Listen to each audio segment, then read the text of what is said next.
Bonjour, ici Steve, ton coach en santé globale, et je suis très content de te retrouver sur cette vidéo aujourd'hui et j'espère que tu es en grande forme.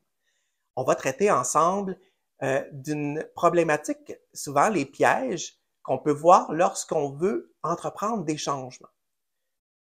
Les changements, c'est bien, on veut tous changer des choses dans notre vie, mais il faut savoir qu'ils doivent être écologiques. Ils doivent faire du sens pour que ma personnalité, mon mental, ma vie autour de moi s'adapte pour créer cette nouvelle chose-là.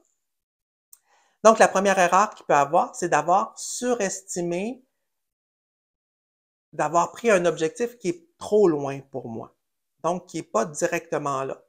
Et ça vient souvent parce que j'ai des grands rêves. Et je peux rêver de devenir un écrivain, un artiste, un grand voyageur, parler plusieurs langues, être polyglotte, changer complètement de métier, gagner des compétitions de bodybuilding. Tout ça, c'est des beaux rêves, mais si j'ai pas entrepris les débuts, ben ça se peut qu'ils se réaliseront pas tout simplement parce que j'ai pas réalisé que présentement, dans ma vie, ils sont pas écologiques.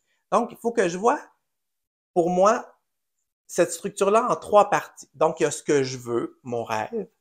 Il y a ce que je peux, la réalité. Hein. Si je veux devenir astronaute, ça se peut qu'à l'aube de mes 50 ans, il est un petit peu tard. Ça se peut que ce rêve-là soit plus disponible. Mais rien n'est impossible, mais ça peut être peu probable.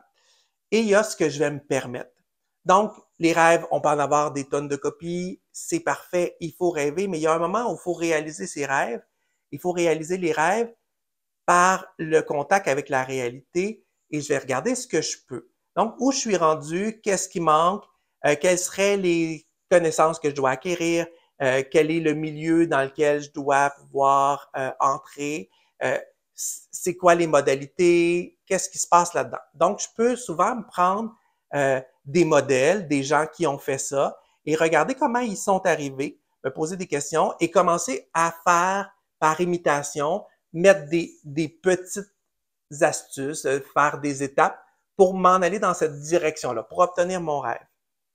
Mais si mon rêve est vraiment trop éloigné de qui je suis, ça se peut que je puisse pas me le permettre parce que ma personnalité me le permettra pas, ou je vais avoir des gens peut-être ou des circonstances qui vont me rappeler que moi, techniquement, présentement, je suis pas ça.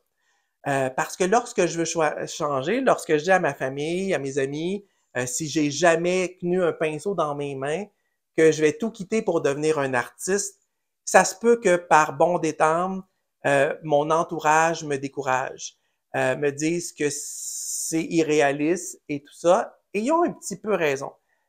Faut peut-être commencer par la base, de commencer par des cours puis tout ça, pour voir développer des talents avant ça. Mais je peux déjà, moi, me voir comme un artiste. Et un artiste, ben, ça prend des cours, ça pratique, ça développe des aptitudes et tout ça. Et donc, je vais aller faire mes gammes, je vais prendre mes classes, je vais commencer quelque part, je vais m'acheter des pinceaux, puis je vais voir le talent que j'ai. Et ça m'amène aux 4 étapes du développement d'une aptitude. Ça veut dire qu'au début, je suis inconsciemment incompétent. Je ne sais pas que je suis pas bon. Moi, mon rêve, je suis sûr que quand je vais commencer magie, je vais être bon tout de suite.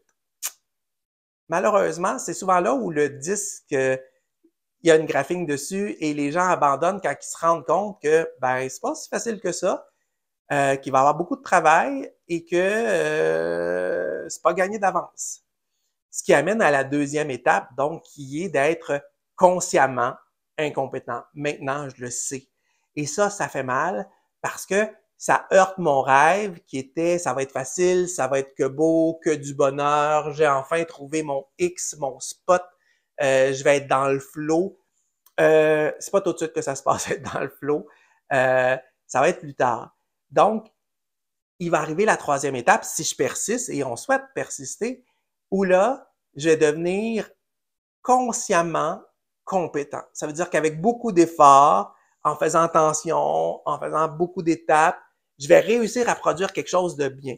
Mais ça me demande beaucoup d'énergie, de conscience, de présence. Donc, tout va être difficile, tout va être calculé, c'est très mécanique à ce moment-là, c'est pas organique, c'est vraiment j'apprends. Je suis en train de mettre des méthodes en place, puis je refais, puis je refais, jusqu'au moment où, un beau matin, je perds la notion du temps en le faisant, ça devient naturel, je peux accéder au flow parce que je suis inconsciemment compétent.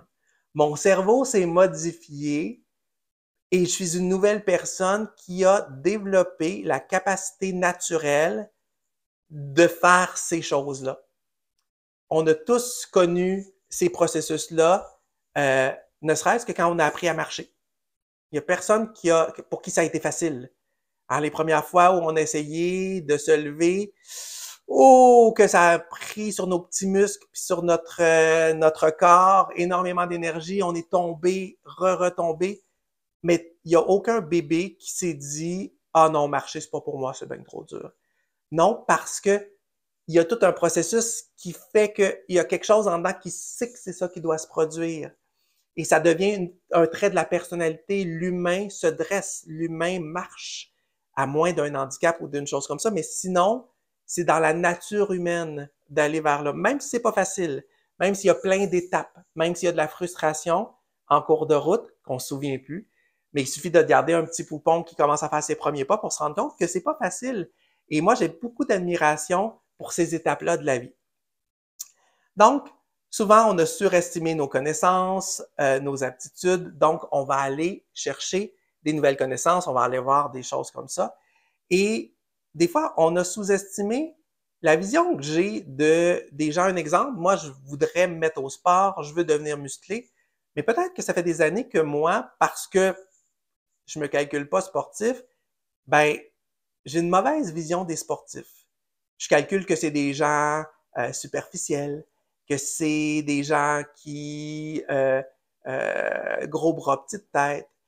Et donc, ça se peut que dans ma personnalité, au moment où je me mets, j'ai besoin de changer ma vision sur ce que sont ces gens-là pour pouvoir me donner le droit d'y accéder. Donc, il y a tout un travail qui est là. Et souvent, mais ça va être d'avoir un groupe de soutien, de faire partie de d'autres gens qui, comme moi, commencent, qui, comme moi, euh, ont des obstacles pour pouvoir en parler, pour pouvoir ventiler avec des gens qui vivent une réalité similaire à la mienne. Donc, c'est vraiment reconnu qu'avoir des groupes de soutien, c'est vraiment facilitant et ça va faire que la personne va se rendre plus loin dans son processus et va avoir des plus grandes réussites. Ce qui va être aussi, c'est d'être sûr que ce que je suis en train de faire, j'ai un pourquoi faire. Pourquoi je le fais? Pourquoi je décide de me remettre en forme? Pourquoi je décide de vouloir écrire un livre? Pourquoi je décide de vouloir devenir un artiste peintre? Pourquoi je décide de changer ma vie? Si je ne le sais pas pourquoi, il y a très, très, très peu de chances que je puisse vaincre les difficultés.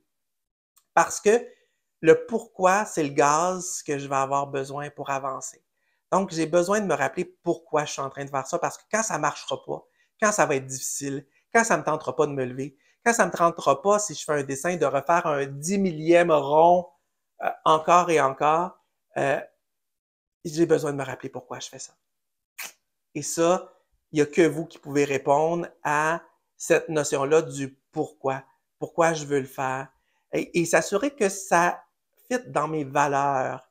Hein, parce que des fois, c'est que je me suis découvert des talents, des choses tardivement. Et j'ai besoin de me réidentifier. J'ai besoin de me créer une nouvelle identité. Donc, tout ça doit devenir mon identité. Je dois être capable de pouvoir savoir que c'est moi. Mais pour croire que c'est moi, ça me prend des victoires. Et pour avoir des victoires, ça me prend des objectifs, des sous-objectifs qui sont réalistes et réalisables et que je vais pouvoir obtenir. Donc, si je veux devenir un grand bodybuilder un jour, ben, il faut que je commence par aller au gym. Et pour aller au gym, ben, peut-être que mon objectif, c'est d'être capable de mettre mes running shoes tous les matins et de me rendre à la salle. Ça peut être que ça au début, mon objectif. C'est pas de dire, ah, j'ai levé tant, j'ai fait. Non, peut-être que c'est simplement de m'y rendre au début. Puis ensuite de ça, ben, tant qu'à y être, ben, réussir à faire un programme qui est intéressant pour mon objectif et de là grandir et bâtir autour et voir tout ce qui sont les résistances et trouver des solutions parce que il n'y a pas de problème sans solution. Mais des fois, on crée des problèmes qui n'existent pas. C'est-à-dire qu'il faut se mettre en mouvement de façon réaliste et voir quelles sont les résistances et trouver des solutions aux résistances. Et c'est ce qu'on traitera dans une prochaine vidéo. Alors, j'espère que vous avez trouvé de la valeur à cette vidéo-là aujourd'hui. Si c'est le cas et que vous ne vous êtes pas encore abonné à ma page, je vous invite à vous abonner, à cliquer sur la petite cloche pour avoir les notifications, à peut-être mettre un petit pouce bleu pour signifier à YouTube que vous aimez ça pour que l'algorithme de YouTube me place en avant. Je vous invite aussi peut-être à mettre un petit commentaire en bas. Ça me fait plaisir de vous lire, savoir ne serait-ce que c'est quoi vos objectifs, où sont vos résistances, quelles ont été vos solutions. Partagez ça avec nous. Alors, j'espère vous retrouver bientôt dans une prochaine vidéo. D'ici là, rappelez-vous que vous êtes tous des humains imparfaits mais dignes.